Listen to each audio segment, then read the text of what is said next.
Hello everyone, I'm Saleha and this is Chai, Chat and Community. Tonight, I'm chatting with Farhat Firdous, a political candidate for the Central Ward of Warragul in the Shire of Baw Baw for the Victorian Council elections. Hello Farhat and welcome to my show. Hi Saleha, thank you for having me on your show. It's a privilege to be here. Pleasure is mine. Before we start with questions, would you like to tell our viewers something about yourself, please? Oh, okay. Thank you. So I am Farhat, and I am originally, I was born in Pakistan in a family which migrated from today's India at the time of partition. I'm a mom. I've got a 10-year-old daughter, and I have worked all my life in social sector, in communications, advocacy, and program delivery. And I'm running in the Central Ward as an independent candidate for inclusion and equity and for a inclusive, connected community. So how long have you been in the Baw Baw area? So I've been living in Baw Baw since early 2015, but I've been working in Baw Baw Shire from middle of 2014. So initially I was commuting from Clayton for a few months. Okay. That's a long commute. Oh yeah, it was. I can tell you all about it. Yes. I used to get in the train at 6 or 6:30. Would maybe sometimes sleep for half an hour and then get here around, it took around an hour and 10 minutes to get here. So yeah, it was a journey. Yes. All the awards and the scholarships that you have received and are receiving. Please, I want to know more about that. Yeah, so I guess I'm a professional student. I keep going back to studies. So if I go back a bit and think about my journey in Pakistan, so I did a master's in sociology in 2000. Exactly 2000, and then continued working. In 2007, I was fortunate to get an Australian government scholarship. It's called Australian Development Scholarship for developing countries. So Pakistan is a recipient country for that, and I did a Master's of Development Studies on that scholarship. It was a very generous scholarship, so I'm really grateful for the Australian government to allow me that opportunity because I wouldn't have imagined to do that degree from University of Melbourne at that time. So it was a 2-year course. And then I went back, and that was a bit that time in my life, exciting and sad because I was pregnant at that time, but also I lost my mom in that time. So it was, a bit of mixed feeling towards that time. And then I worked in Pakistan for a few years. I worked with a local organisation, community-based organisation. Then I worked for UN Women, and I came back to Australia in 2013. Since then, I've had few of the leadership courses. So I've done. I'm currently doing Gippsland Community Leadership course on an AGL diversity course scholarship, and that has been an amazing journey so far. Though COVID-19 has impacted it a bit, but still we've got this extended alumni of people who have attended that previously in Gippsland. So when I was telling my daughter about the course and why I was doing it, I said, look at this picture. That's a leadership picture. Everyone who has been in this picture has done GCLP, so you can imagine the impact of the program on people. So that sort of program that I'm doing. And last year I was able to attend Pathways to Politics program on a very generous scholarship from Travala Foundation. And that was an amazing program. So, yeah, it was 25 women, and of those, I think 16 women are running in local government elections at the moment. Wow. So, yeah. So, yes, that has been really, I feel privileged to be part of all these programs. I also did a Leadership Victoria program called New and Emerging Leadership Program in 2018. And I think it's just, it's interesting, the leadership journey. It just doesn't stop anywhere. You keep, kind of like building like the Lego puzzle. You keep building the layers on top of it. So yeah, I'm really, I feel that, I'm fortunate to have that opportunity. Wow. So impressed. So impressed. Thank you. So, what made you interested in politics, Farhat? Oh, again, I'll have to go back a bit. So my father, he was, um, he was politically involved in Pakistan, which was going through a lot of transition. So I'm talking about the 70s, and he was actively supporting one of the political leaders in his party, and things changed in Pakistan, and we had the worst dictatorship of the country's history for the next 10 years. Things, continued to get worse and worse. He was imprisoned for his political affiliations, and he spent some time in a jail.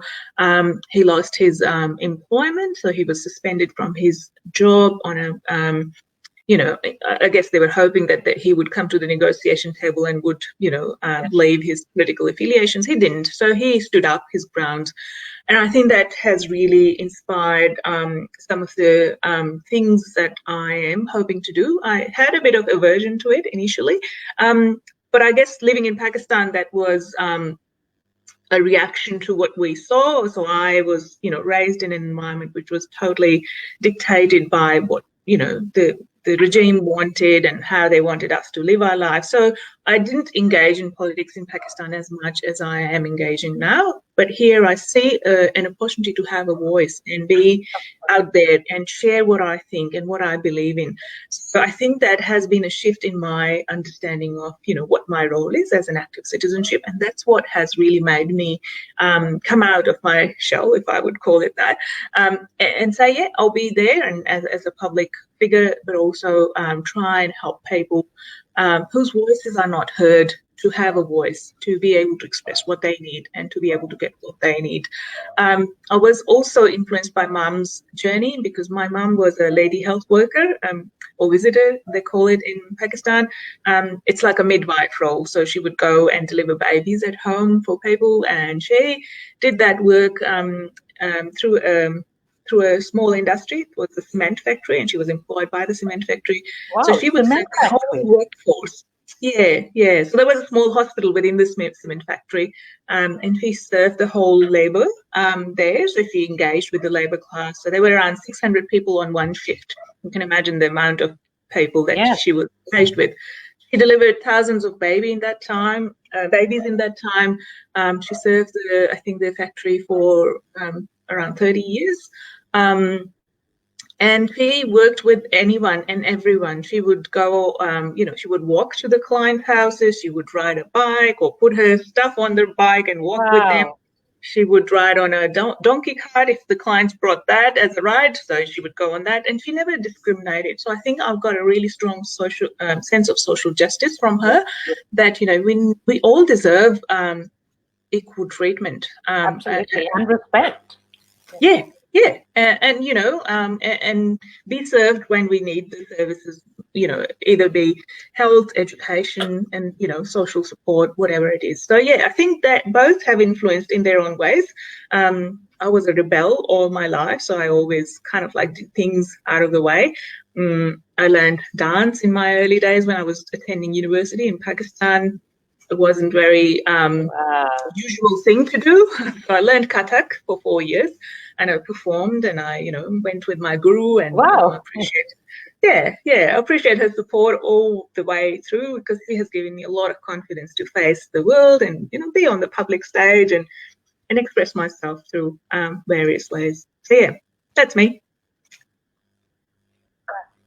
That's very great too. Absolutely riveting. My God.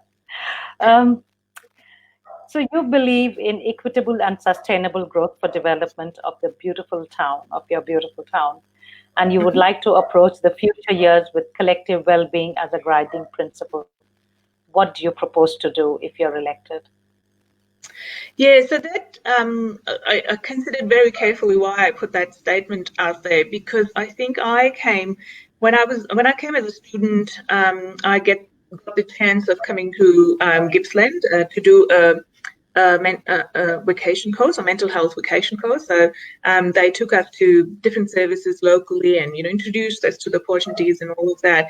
And I saw the beauty of this area, and I fell in love with that. The green rolling hills, the beaches, the mountains, the the snow resorts, everything is here. I also looked at some of the other areas, and I thought, okay, so compared the the opportunities and the natural assets, and I thought, oh, I would like to live in Gippsland because that's I always dreamed. My city was pretty barren because we lived in a very densely populated area. Karachi is very densely populated. Karachi has got more population maybe than Australia altogether, and it's a very small city. So I think I craved for that greenery and those rolling hills and those landscapes. It's beautiful. Yes, we were there last year. Yeah, and you would appreciate, how beautiful it is. So I think when I looked at my vision for the community, I really wanted to look at the growth and economic prosperity. But while we grow and become more prosperous and become more, more populated as well in the process, I would like to maintain the natural beauty. I would like the sustainability to drive that development and growth, because without that, we would lose the essence for which people are coming this way. So if you think about, the COVID-19 and how people from the cities are thinking that they can work from everywhere, and there is a bit of shift from metro region to regional areas, why would someone choose to live in Warragul? That's a question that we all have to think about. There is massive development going on at the moment in Warragul, and the needs of infrastructures are really great. We really need to work on that and invest in that infrastructure. But if we don't take care of our environment and our surroundings, then we would lose its essence. And we need to make sure that we take that with us. Coming to the second part of the statement, which is around the collective well-being, I think that as a community, we're growing. And there are certainly people who have been living for longer time here. So someone said, today when I was standing in front of the supermarket, they said, I've been living here for 30 years. And I said, oh, great. You can tell me a lot more about the community because I'm here only for 5 years. Yeah. But I think there is a bit of exchange that needs to happen between the new people and the older people so that they feel secure. We're not trying to take it over. What we're trying to do is to create a community which is cohesive, which is inclusive of them and us both. Yeah. And it just really makes more sense for me that we have more shared community spaces like community hubs where we could come together and share our life journeys and share a cuppa. And think about what can we do to be more inclusive as a community, because with the younger families, with the senior citizens, with the youth groups, we would like all of them to feel that they are at home, they are making best use of their space, and be part of that placemaking project or the process. I think that the collective well-being would only come if we are connected to each other, if we are supporting each other to achieve what we need. I know, when I work full time in the first few years of my stay in Warragul, now I work as 0.7. But I remember that if I had to, if I had an emergency and I had to call someone, can you go please pick up my daughter? I would call my neighbors and they would do it for me. And that was a really great connection that I had. Or if my daughter has the grandparents' day at her school, I would go and ask my 70-year-old neighbor and would say, could you go for me, Sandra? And she would say, oh, yeah, I can do that. I would love that. And that's what I think needs to happen a lot more. And that would allow us to feel well and connected and stay well longer in this really rapidly changing environment where we don't know what's happening the next day.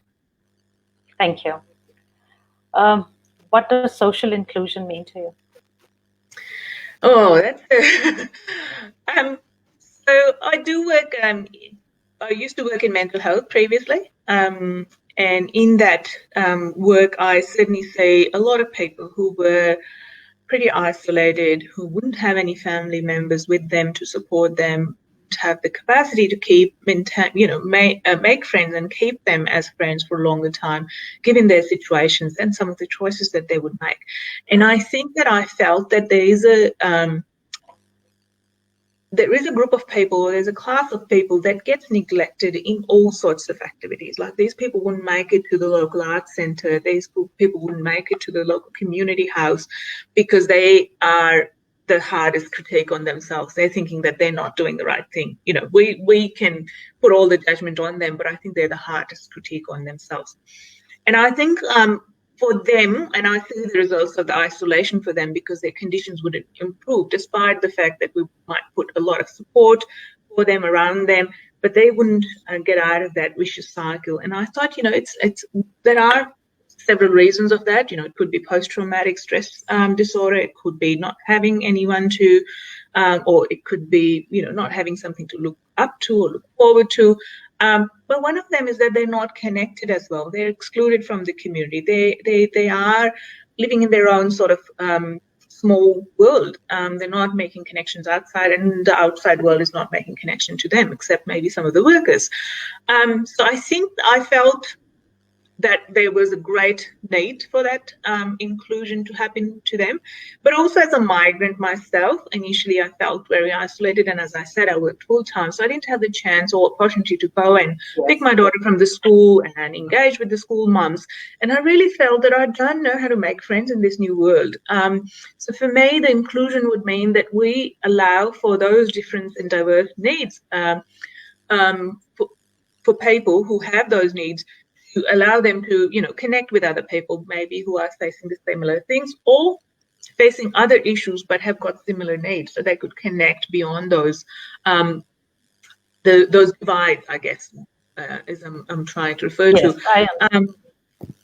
So I think for me, inclusion or socially inclusive world would be where we don't hesitate to ask for help when we need help, and where we don't hesitate to offer help where there is a need for help.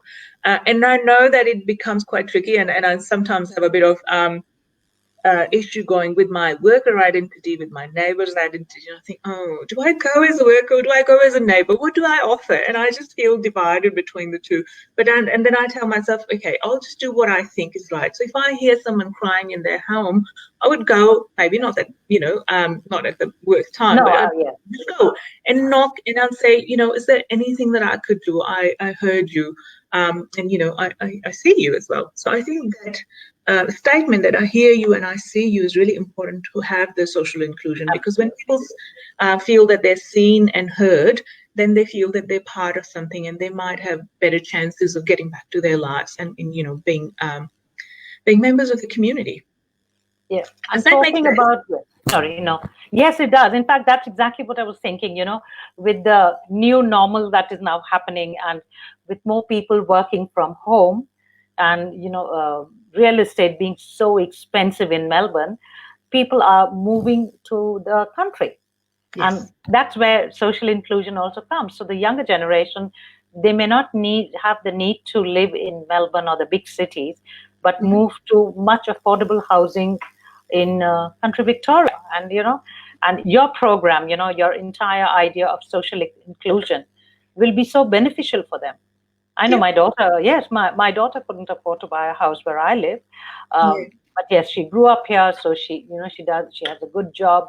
And I think she's fortunate to have a really nice house. But with a lot of people who've just coming in, you know, migrants who are just starting a new family, like you and I did, you know, a few years ago, it's tough. It's very tough. So social inclusion is so good, not only for people who are suffering, but also for new migrants who may look at migrating to the country and, you know, staying there. So something like what you're proposing will be really beneficial.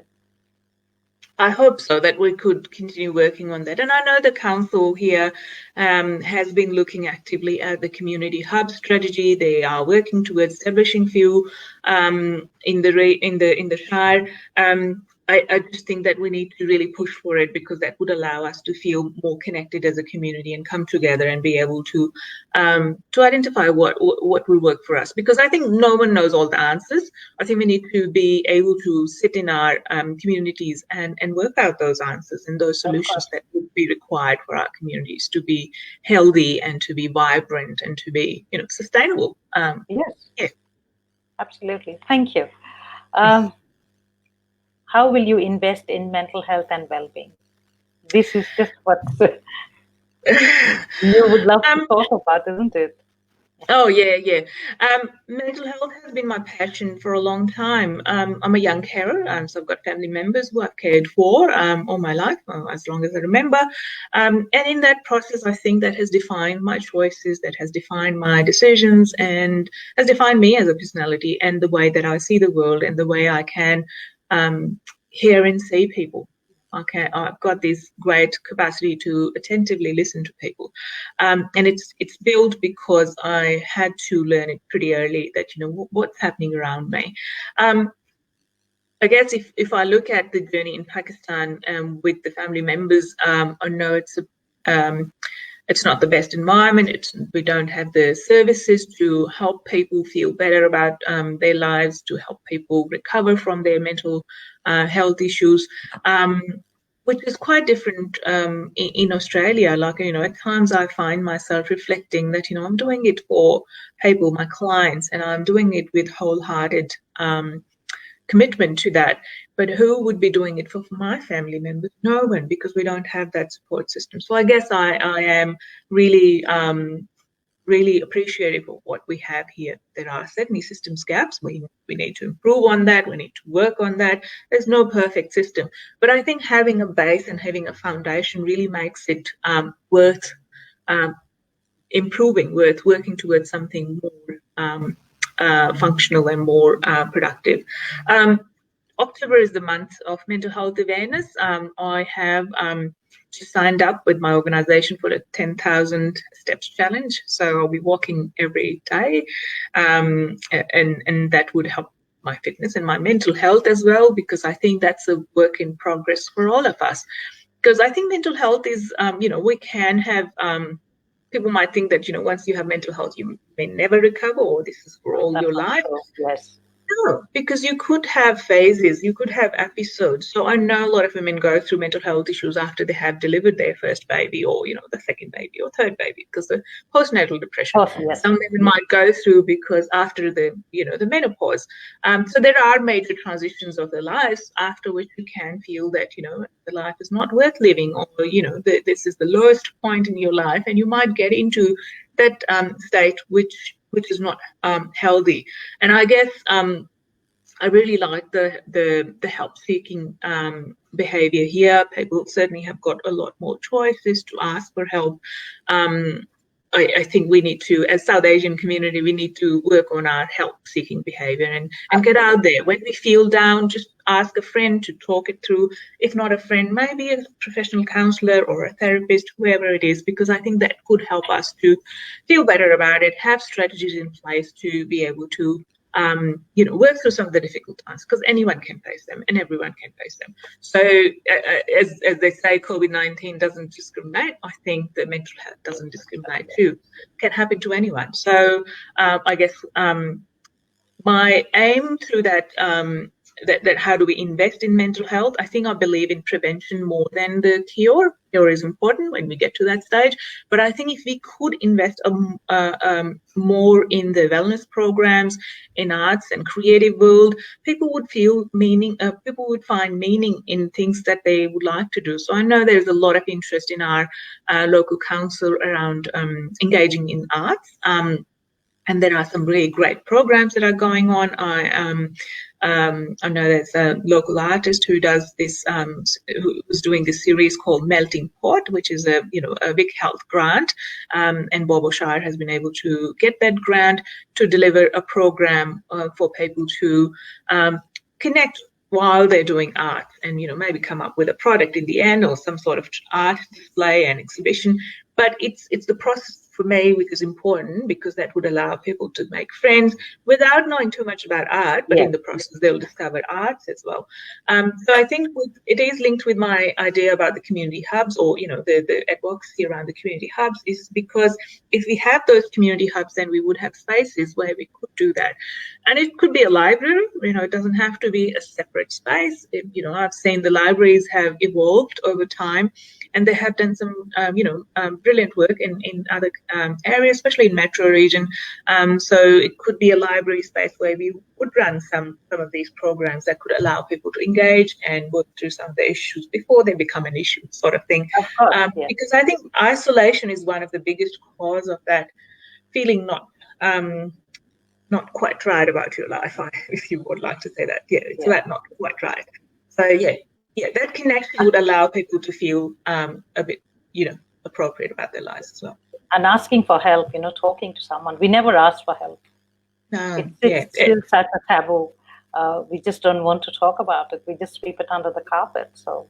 Yeah, and it is because of our conditioning, I think, because, who in Pakistan, I don't know what is the exact number, and in India as well, but the ratio of the psychiatrists to the people needing help is, I just don't even want to go there. So, who do you seek help from? There aren't any support groups for carers, for mental health clients, for schizophrenia, for anxiety or depression or obesity, or the other side of the eating disorders. I see there's a lot more happening, obviously, here. There's a lot more support available, which allows people to feel they can ask for help. In Pakistan, I would think that, if I've got an issue, I have to solve it myself. If I've got older parents, I have to make a support system around them. It's me who will be paying for that support system, whereas it's different sort of, thinking here. It's just, I think, as a South Asian community, we'll have to get used to of seeking support, finding support, and being able to ask for support when we need it. Talking about it without feeling that people are judging you, because I think most of us know about this. We all go through it, whether it's postnatal depression or a loss of someone. You lost your mom, I lost my mom. We both went through, I'm sure, really bad times. It took me years to recover. And I'm sure it's the same. I mean, losing our parents is the worst thing. And we all have mental health issues. And I know I suffered a lot. So, I think it's time we all started talking about it and being a lot more open. Yeah. Oh, I totally agree with you, Saleha, on that. Yeah. No doubt about that. We need to start talking about it more and more. Yes. On a different note, economics. How will you promote small businesses and entrepreneurs in your region? So I think within that point, I've just put it very clearly that would be through the consultation with the businesses and the community, that what they would like to see. So today I was out and about. It was a warm day, which was great. I loved it. And I asked a couple of businesses, and one of them said that we would like more streetscape. And because if there is a lively streetscape, then we would be able to welcome more families. If there are no smoking signs on the streetscape, then people would feel that they could sit with their families or their young kids on the street without thinking someone will smoke next to them. And I thought, that's a really simple solution to it. And this particular person, he said also that, the local people know when we have visitors, they just don't know. And that's where the signs could really help tell them that it's a no smoking zone and they are not allowed to. They could just move a few yards away and they can smoke. No one is saying that they can't, but it's just that they wouldn't do it in the family spaces where people are sitting thinking that they're safe and, they could go about their business. I think that really struck a chord with me, because I thought, I didn't even think about that, because I don't run a business on that street. Yes. It has to be really in consultation with the local businesses, that what they think is right for them. I do think that from the perspective of encouraging new businesses and, especially our youth to engage in something to do locally and, make use of our assets, which is the food and fiber, what we could do is that maybe have some more programs that allow for people to experiment with their business ideas. So we've got this great program running in Gippsland, which is called Gips Tech, and they support the local startups. They support them with the, setting up the business, or even just maybe starting to develop their ideas, setting up their businesses, helping them with the legal advice, financial advice, and everything. And I think they have really done and achieved a lot in the last few years. I think taking it forward and making it this part of the council plans and bringing them together within our business promotion strategy or economic strategy would be a great way to go further. I think that people could do really well if they have support around understanding what are the regulations. So like as a migrant, I remember when I was going to buy my home, that was the first time I went into any financial agreement with any organization, to be honest, other than my job contract. And I had to go through this huge amount of paperwork, and I can imagine, what would you have to do if you're going to run your own business? It's just the regulations regulations drive you crazy. So if you have support to step you through those regulations, those documentations, then you can really go and, start really small, but then grow out of it. So I think that support, ongoing support, could really help us to help our youth and our entrepreneurs to experiment with their ideas, to make best use of the assets that we have got, and develop some of the local food chains or promote our food chains across the state and take it forward. So I think there's potential, there's a lot of opportunities, and how can we make best use of those opportunities and continue doing it in a way which is useful for us is the key question. This will be my last question. Okay. What do you bring to the table that others don't? What makes you stand out? Why should people vote for you? That's an interesting one, Saliha. So I started my campaign with this sort of tagline of what won for me, for an inclusive, connected, beloved community. And there are 4 words in there in that small sentence, which are pretty loaded. So I think that's what my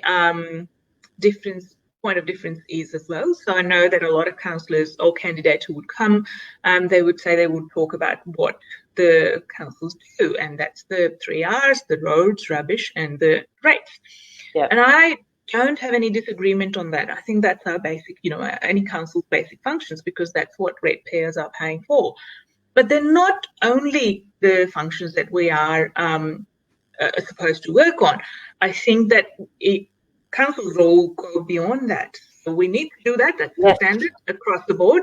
But what else we need to do is to support our families, to support our senior citizens, to support our youth, to do what they want to do in their lives. So if our senior citizens want to spend time in outdoors and just, be themselves and don't put any pressure on themselves, then we need to make sure that there are public facilities which are accessible to them, where they feel that they can sit and have a cuppa and just, feel okay about it.